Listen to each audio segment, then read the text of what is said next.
नमस्कार, मैं बबीता कुमारी, assistant professor BEd department महिला कॉलेज चाईबासा। आज का मेरा टॉपिक है डिसेंट्रलाइजेशन प्लानिंग इन एजुकेशन, शिक्षा में विकेंद्रीकरण की प्रक्रिया। ये BEd semester 1 paper 2 contemporary India and education के यूनिट 3 से लिया गया है। आज इसमें हम लोग देखेंगे कि विकेंद्रीकरण की योजना क्या होती है, इसकी कौन कौन सी विशेषताएं हैं, इसके आयामों के बारे में जानेंगे एवं इससे होने वाले लाभों के बारे में अवगत होंगे। सबसे पहले हम लोग विकेंद्रीकरण की योजना के बारे में जानेंगे। विकेंद्रीकृत योजना से आशय वैधानिक, प्रशासनिक एवं कार्यकारी शक्तियों का उच्च स्तर से निम्न स्तर पर हस्तांतरण करने से है। इस प्रक्रिया में कई तरह के अभिकरणों को शामिल किया जाता है। विकेंद्रीकरण का अर्थ एक तरीके से कार्यों को विभिन्न स्तरों में बांटकर संपादित करना होता है। विकेंद्रीकरण का अर्थ है कि शासन सत्ता को एक स्थान पर केंद्रित करने की बजाय उसे विभिन्न स्तरों पर विभाजित किया जाए, ताकि प्रत्येक कर्मचारी की संगठन में भागीदारी सुनिश्चित की जा सके। इसमें सब कार्य एक जगह संचालित न होकर अलग अलग व स्तर से संचालित होता है।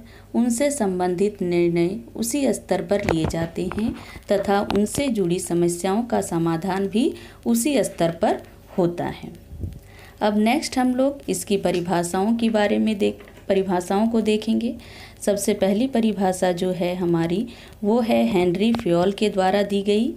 हेनरी फ्योल कहते हैं, वे सभी कार्य जिनमें अधीनस्थ की भूमिका के महत्व में वृद्धि होती है विकेंद्रीकरण कहलाता है।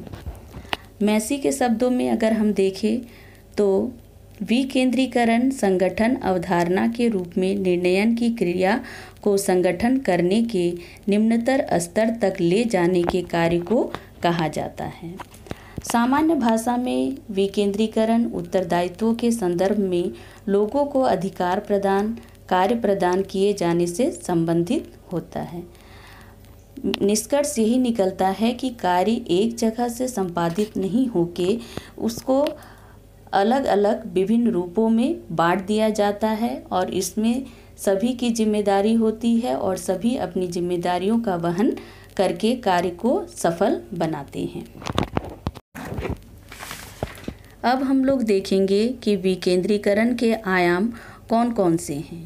विकेंद्रीकरण के 3 आयाम हैं: कार्यात्मक स्वायत्तता, वित्तीय स्वायत्तता और प्रशासनिक स्वायत्तता। कार्यात्मक स्वायत्तता, इसका अर्थ है सत्ता के विभिन्न स्तरों पर कार्य का बंटवारा होना, अर्थात हर स्तर अपने स्तर पर कार्यों से संबंधित जिम्मेदारियों के लिए जवाबदेही होगी।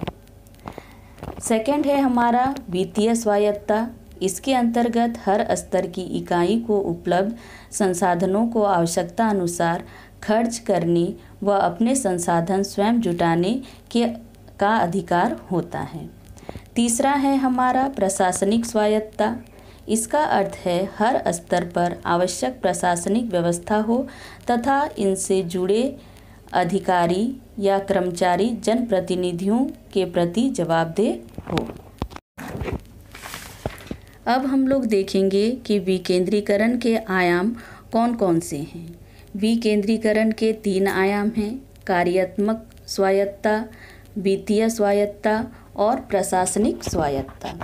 कार्यात्मक स्वायत्तता, इसका अर्थ है सत्ता के विभिन्न स्तरों पर कार्य का बंटवारा होना, अर्थात हर स्तर अपने स्तर पर कार्यों से संबंधित जिम्मेदारियों के लिए जवाबदेही होगी। सेकंड है हमारा वित्तीय स्वायत्तता। इसके अंतर्गत हर स्तर की इकाई को उपलब्ध संसाधनों को आवश्यकता अनुसार खर्च करने व अपने संसाधन स्वयं जुटाने का अधिकार होता है। तीसरा है हमारा प्रशासनिक स्वायत्तता। इसका अर्थ है हर स्तर पर आवश्यक प्रशासनिक व्यवस्था हो तथा इनसे जुड़े अधिकारी या कर्मचारी जनप्रतिनिधियों के प्रति जवाबदेह हो। अब हम विकेंद्रीकरण की विशेषताओं को देखेंगे। सबसे पहली विशेषता यह है कि विकेंद्रीकरण दो प्रकार का होता है, हॉरिजेंटल और वर्टिकल। दूसरा है हमारा शिक्षा की प्रक्रिया में विद्यालय के साथ साथ अभिभावकों को, समुदाय को एवं शिक्षकों को शामिल किया जाता है। कार्य का बंटवारा हो जाने के कारण कार्य के प्रति जिम्मेदारी बढ़ जाती है और इससे विकेंद्रीकरण की प्रक्रिया प्रभावी रहती है। नेक्स्ट है हमारा विकेंद्रीकरण द्वारा बड़े अधिकारी अपने निकटतम अधीनस्थ की सभी प्रक्रियाओं का जवाब मांग सकते हैं और आसानी से निरीक्षण कर सकते हैं। नेक्स्ट है हमारा इस प्रक्रिया में निर्णय सभी स्तरों पर लिए जाते हैं जिससे विकास के क्षेत्र में वृद्धि होती है। और लास्ट है हमारा सामूहिक रूप से कार्य करने को प्रोत्साहन मिलता है, किंतु विकेंद्रीकरण द्वारा धन बहुत खर्च होता है। कभी कभी लोगों में आपस में सामंजस्य भी नहीं बैठ पाता है। ये सिर्फ इसका एक डिसएडवांटेज है विकेंद्रीकरण का। बाकी देखा जाए तो विकेंद्रीकरण से हमें लाभ ही मिलते हैं। नेक्स्ट हमारा है विद्यालय व समुदाय। इसके अंतर्गत हम लोग देखते हैं पहला पॉइंट, समुदाय के सदस्यों को आमंत्रित करना। विभिन्न प्रकार के उत्सव जो भी विद्यालय में ऑर्गेनाइज होते हैं उसमें समुदाय के सदस्यों को भी आमंत्रित करना चाहिए। भ्रमण, पर्यटन, इसमें भी समुदाय की भागीदारी होनी चाहिए। खेल प्रतियोगिताएं अगर ऑर्गेनाइज हो रही है तो उसमें भी समुदाय को आमंत्रित करना चाहिए। पुस्तकालय का अगर निर्माण है और पुस्तकालय संबंधी कुछ जानकारी अगर चाहिए तो भी इसमें हम लोग समुदाय को भी शामिल कर सकते हैं। बीच बीच में समुदाय के सदस्यों को हम लोग आमंत्रित कर सकते हैं और उनसे सलाह मशवरा भी ले सकते हैं। स्कूल भवन का उपयोग कभी कभी कुछ अलग कामों के लिए भी लिया जाता है, जैसे वोटिंग के समय होता है। तो इस तरह के उपयोग से छात्रों को भी बहुत सारी चीज़ों का ज्ञान मिलता है। सामुदायिक समस्याओं का समाधान, बहुत सारी सामुदायिक समस्याओं का भी समाधान इसके द्वारा होता है। अब हम लोग देखेंगे विकेंद्रीकरण के लाभ, एडवांटेज ऑफ डिसेंट्रलाइजेशन प्रोसेस। सबसे पहला पॉइंट है हमारा अधीनस्थों के बीच पहल विकसित करता है। दूसरा है भविष्य के लिए उच्च अधिकारियों का निर्माण करता है। तीसरा हमारा है शीघ्र निर्णय। चौथा हमारा है उच्च अधिकारियों के कार्यभार में कमी। पांचवा हमारा है विकास की सुविधा देता है। और लास्ट है हमारा बेहतर नियंत्रण। जैसा कि हम लोगों ने पहले ही डिस्कस किया कि विकेंद्रीकरण अर्थ होता है शासन सत्ता को एक स्थान पर केंद्रित करने के बजाय विभिन्न स्तरों पर विभाजित किया जाए, ताकि प्रत्येक कर्मचारी जो है अपनी भागीदारी सुनिश्चित कर सके। तो इससे क्या होता है कि कोई भी जो काम होता है वो